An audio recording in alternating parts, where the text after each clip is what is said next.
नमस्कार दोस्तों, growth capital channel में आपका स्वागत है। 2023-24 के बुल रन में जी हाँ, बहुत सारी कंपनियां ऐसी थी जो लगातार भाग रही थी दोस्तों, और कुछ कंपनियां ऐसी थी दोस्तों जिन्होंने मल्टी बैगर रिटर्न भी बना कर दिए हैं। मगर 23-24 के बुल रन के बाद दोस्तों 2025 आया और 2025 में बहुत बड़ी गिरावट हमने देखी दोस्तों।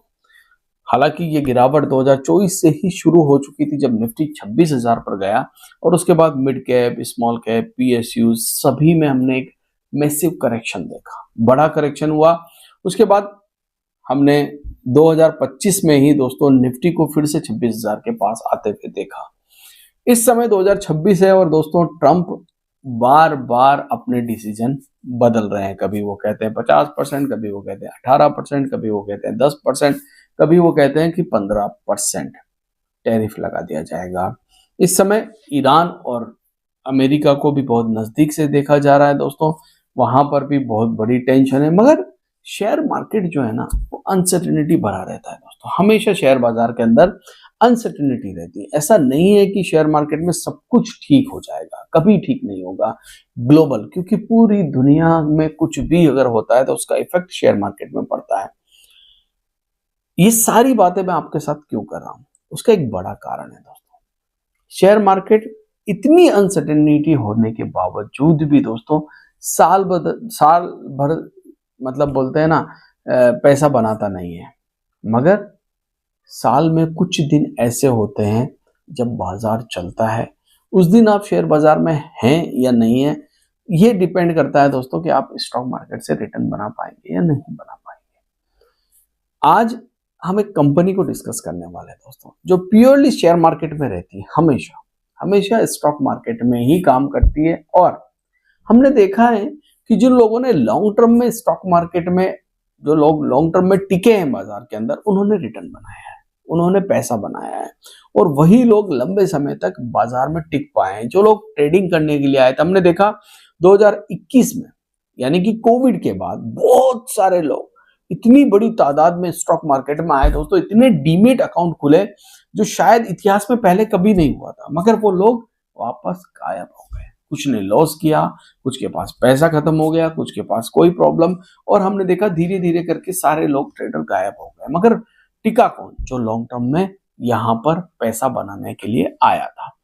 आज मैं एक ऐसी कंपनी को आपके सामने डिस्कस करने वाला हूं दोस्तों, जो हमेशा स्टॉक मार्केट में टिकी रहती है। जी हाँ, बनी रहती है। क्यों बनी रहती है, उसका भी कारण है। इस कंपनी को मैं पहले भी आपके साथ डिस्कस कर चुका हूं। जिन लोगों ने मेरे पुराने वीडियो देखे हैं, बताइएगा उस वक्त क्या प्राइस पर आपने उस वीडियो को देखा। तो चलिए चलते हैं कंप्यूटर स्क्रीन के ऊपर। कंपनी का नाम, कंपनी के फंडामेंटल, कंपनी का बिजनेस जानने की कोशिश करते हैं फिर से दोबारा। वीडियो अच्छा लगे तो प्लीज हाइप कर दिया करें। एक हफ्ते में 3 चांस मिलते हैं हाइप करने के, आप उस चांस को जाने मत दीजिए। हाइप कीजिए दोस्तों, लाइक कीजिए, शेयर कीजिए, और टेलीग्राम का लिंक डिस्क्रिप्शन बॉक्स में जाकर जुड़िए। शुरुआत सबसे पहले कंपनी के नाम के साथ। कंपनी का नाम है ऑनथम। जी हाँ, अब लोगों को समझ में आ गया होगा कि ये कौन सी कंपनी। ऑनथम दोस्तों कंपनी का नाम है। कंपनी बेसिकली कैपिटल मार्केट में काम करती है दोस्तों। जी हाँ, बड़ी बड़ी कंपनियों में निवेश करती है, फंड अरेंजमेंट करती है, और ये सारे काम इसके हैं दोस्तों। इसका काम सबसे ज्यादा है कैपिटल रेज करना और कंपनियों को कैपिटल देना, पैसा देना, चाहे वो किसी भी तरीके से, और कंपनियों में बड़े बड़े अपने स्टेक खरीदना। करीबन नेटवर्थ 16,270 करोड़ की है। मार्केट कैपिटलाइजेशन 44,000 करोड़ का है। जी हाँ, 44,000 करोड़ का मार्केट कैपिटलाइजेशन है। अगर हम इस कंपनी की बात करें तो इसका खुद का अपना पोर्टफोलियो है दोस्तों। जी हाँ, खुद का अपना पोर्टफोलियो है। अगर आप पोर्टफोलियो को देखेंगे तो यहां पर आपको देखने को मिलेगा अलग अलग कंपनी में इस कंपनी में निवेश कर रखा है। यहां देखिए, संरक्षक करीब करीब आप देखेंगे अच्छा खासा निवेश 31 करोड़ रुपए का। उसके बाद भारत वायर अच्छा खासा निवेश 270 करोड़ रुपए का। उसके बाद जक्सनपाल फार्मास्यूटिकल अच्छा खासा निवेश 16 करोड़ का। वेल्सपन इंटरप्राइजेस 240 करोड़ का। उसके बाद वरदाना लर्निंग सोल्यूशन 252 करोड़ रुपए। अजमेरा रियल्टी 10 करोड़ रुपए का।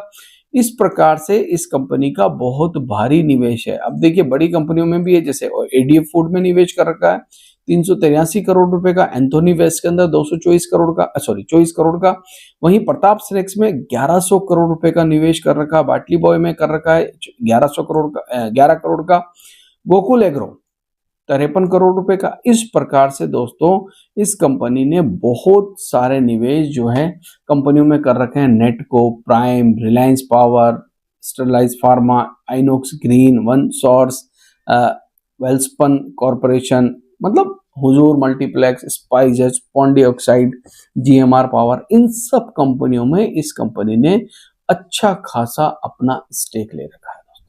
अब आपको समझ में आया होगा कि मैंने क्यों कहा कि ये कंपनी हमेशा स्टॉक मार्केट में ही रहती है। 27 स्टॉक ऐसे हैं इस कंपनी के जहां पर इसका करीब करीब 6170 करोड़ रुपया इन्होंने इन्वेस्टमेंट के रूप में लगा रखा है। बेसिकली ये कंपनी यही काम करती है दोस्तों, इन्वेस्टमेंट का काम करती है। अगर आप देखेंगे यहाँ पर तो करीब 42,971 करोड़ की मार्केट कैप इस समय है इस कंपनी की। और जैसा मैंने आपसे कहा दोस्तों कि बाजार में जब गिरावट होती है तो यहाँ पर भी आपको गिरावट देखने को मिलती है दोस्तों, ऐसा नहीं कि नहीं मिलती। तो गिरावट एक यहाँ पर भी हुई दोस्तों, मगर लंबी अवधि में अगर हम लॉन्ग टर्म चार्ट को देखें तो जैसा शेयर मार्केट में लॉन्ग टर्म चार्ट होता है वैसा आपको यहाँ पर भी नजर आएगा। लॉन्ग टर्म वालों के लिए हमेशा मार्केट में भी कोई खतरा नहीं होता है, और आप किसी भी स्टॉक में जो अच्छे स्टॉक होते हैं जहां पर फंडामेंटल अच्छे होते हैं, अगर आप लॉन्ग टर्म के लिए वहां जाते हैं तो वहां पर भी आपको रिस्क कम हो जाता है। ऐसा नहीं कि रिस्क नहीं होता है, कम हो जाता है। अगर हम इस कंपनी के प्रॉफिट एंड लॉस की बात करें दोस्तों तो साल दर साल इस कंपनी की अर्निंग्स बढ़ रही है।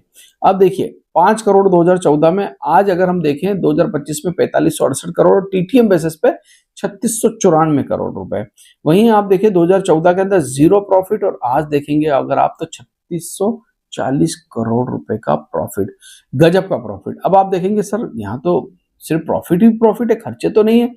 बेसिकली इसका इन्वेस्टमेंट होता है दोस्तों, तो यहाँ खर्चे बहुत कम होते हैं। यहाँ पर आपको मार्जिन जो है वो जबरदस्त देखने को मिलता है और खर्चे बहुत कम देखने को मिलते हैं। यही सबसे बड़ी इस कंपनी की बोलते हैं ना खूबी है।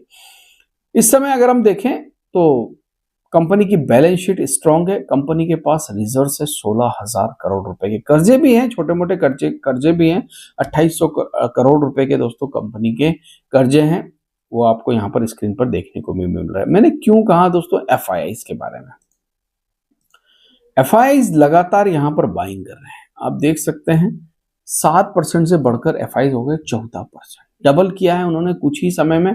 पब्लिक का माल कम हुआ है 21% से 16% पे पब्लिक आ गई। मैंने हमेशा कहा है जहां से पब्लिक गायब हो दोस्तों वहां हमारा फोकस जरूर होना चाहिए। जहां से पब्लिक गायब हो रही है वहां अगर आपका फोकस है तो आप जो है अच्छे कंपनी के स्टॉक ढूंढ पाओगे, और जहां पब्लिक भरी पड़ी है वहां पर शेयर की प्राइस में बहुत कम उछाल हमें देखने को मिलता है।